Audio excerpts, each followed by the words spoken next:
సంజయ్ వ్యాఖ్యలు. ఇక ఇది అసలైన విషయం. ఇక నటులు వెంకటేష్ రానాలపై కోర్టులో ఫిర్యాదు. డెక్కన్ హోటల్ కూల్చివేత ఘటనపై కంప్లైంట్. డెక్కన్ హోటల్ కూల్చివేత ఘటనలో నటులు వెంకటేష్, రానా, నిర్మాత దగ్గుపాటి సురేష్ బాబులపై 3వ అదనపు మెట్రోపాలిటన్ మేజిస్ట్రేట్ కోర్టులో నందకుమార్ అనే వ్యక్తి క్రిమినల్ కంప్లైంట్ దాఖలు చేశారు. వీరితో పాటు అభిరామ్, రామానాయుడు స్టూడియోలో అకౌంటెంట్ గా పనిచేస్తున్న జి విశ్వనాథ్ పేర్లను కూడా ఫిర్యాదులో పేర్కొన్నారు.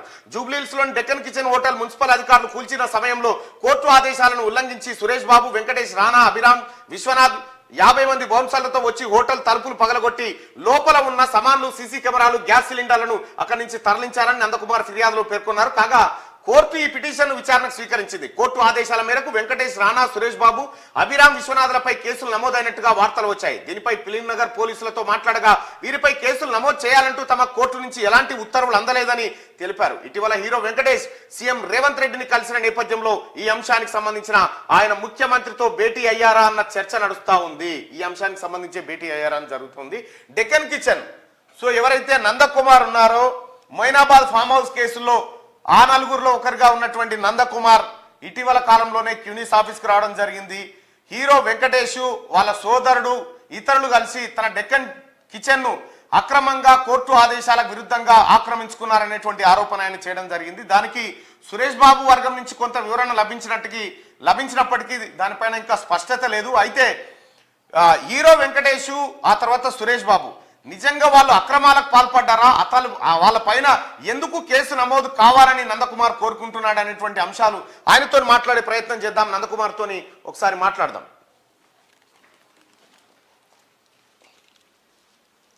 నమస్తే నందుబాయ్.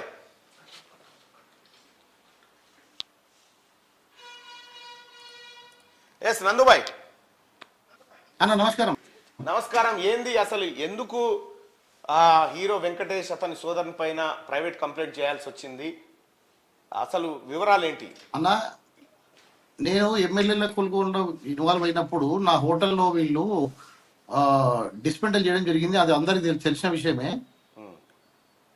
అది కాకుండా నాకు ఇప్పుడు కూడా కోర్టు ఆర్డర్లు, ఈ రోజు వరకు కూడా నా కోర్టు ఆర్డర్లు ఉన్నప్పుడు, లోయర్ కోర్టు ఆర్డర్లో ఉన్నప్పుడు, ఎవిక్షన్ సూట్స్ పెండింగ్స్ ఉన్నప్పుడు, అన్ని సూట్లు పెండింగ్ ఉన్నప్పుడు ఆనరబుల్ హైకోర్టు ఈ విషయంలో జిహెచ్ఎంసీని అందరినీ involve, police department, task force department, heroine వీళ్ళందరినీ హైకోర్టులో ఇంప్లీడ్ చేసి అక్కడ పెండింగ్ ఉన్నప్పుడు వీళ్ళు మరలా అక్కడికి వచ్చి మళ్ళీ మా వాళ్ళని మళ్ళీ కొట్టి, మళ్ళీ బౌన్సర్లను మళ్ళీ పెట్టి, మళ్ళీ కొట్టి అక్కడ వర్క్ చేయించుకుంటూ వేరే వాళ్ళకి ఇచ్చేస్తాం, మీరు ఎవరు చెప్పుకుంటారో దౌర్జన్యం చేస్తున్నప్పుడు కంప్లైంట్ తీసుకొని మన గవర్నమెంట్ డీజీపీ గారిని కలవడం జరిగింది. తర్వాత హైదరాబాద్ కమిషనర్ గారిని కలవడం జరిగింది.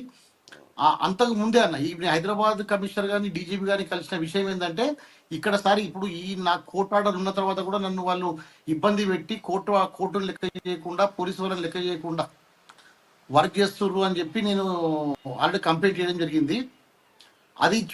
ఇది నేను ఇచ్చింది 2 months కింద నేను నాంపల్లి కోర్టులో పెట్టాను. ఈ కంప్లైంట్ ఏంటంటే నవంబర్ 13వ తారీఖు రోజు నా యొక్క మొత్తం హోటల్లో హైకోర్టు ఆర్డర్లు ఉన్న తర్వాత కూడా వాళ్ళు మొత్తం నా 100 మంది బౌన్సర్లను పెట్టి జిహెచ్ఎంసీ అధికారులు, టాస్క్ ఫోర్స్ అధికారులు అందరు కలిసి నా హోటల్ని డిస్టర్బ్ చేసిండ్రు అని చెప్పి నేను ఈ కంప్లైంట్ నాంపల్లి కోర్టు 17వ మేజిస్ట్రేట్ దగ్గర పెట్టడం జరిగింది. 2 నెలల సుదీర్ఘ విచారణ తర్వాత వాళ్ళన్ని కోర్టు ఆర్డర్లు పరిశీలించి నాకు హైకోర్టు ఆర్డర్స్ ఏమున్నాయి, లోయర్ కోర్టు ఆర్డర్స్ ఏమున్నాయి, తర్వాత నా ఫోటోలు ఏంటి, వీడియోలు ఏంటి, ఏ విధంగా అన్యాయం జరిగింది, విట్నెస్లు, ఎవిడెన్సెస్ అన్ని విచారించిన తర్వాత వాళ్ళు కోర్టు నేనేం చెప్పానంటే కోర్టుకు ఆల్రెడీ నాకు పోలీస్ డిపార్ట్మెంట్ వాళ్ళతోనే ఇబ్బంది అయింది ఇంతకుముందు, ఇప్పుడు కాదు, ఇంతకుముందు ఇబ్బంది అయింది. సో మీరే కోర్టే నన్ను ఈ యొక్క విచారణ జరిపి దీన్ని తగిన న్యాయం చేయగలరని చెప్పేస్తే కోర్టు సాటిస్ఫై అయ్యి ఈ కేసు రిజిస్టర్ చేయడం జరిగిందన్న. ఎందుకంటే వెంకటేష్ కానివ్వండి, సురేష్ బాబు గారు ఆ రోజు అక్కడ టెంట్ వేసుకొని కూర్చొని వాళ్ళు బౌన్సర్లను పెట్టి నా ఆర్టికల్స్ మొత్తం 20 కోట్ల రూపాయల నా ఏసీలు,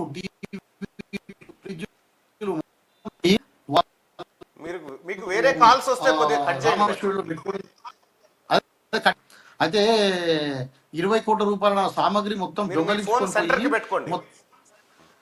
ఓకే ఇప్పుడు ఓకేనా? ఓకే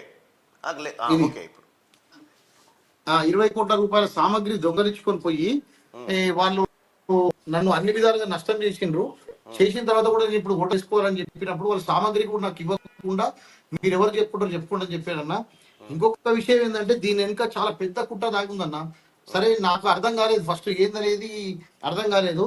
ఒక 1000 కోట్ల రూపాయల స్కామ్ దీని వెనుక దాగుంది. దీంట్లో నిజాలు ఏమున్నాయి అన్ని విషయాలు నేను కనుక్కుంటున్నాను. అది మీకు మళ్ళీ ఒక రోజు ప్రత్యేకంగా నాకు, ఎందుకంటే పూర్తి ఆధారాలు దొరికిన తర్వాత మీకు అన్ని విషయాలు వివరిస్తా అన్న.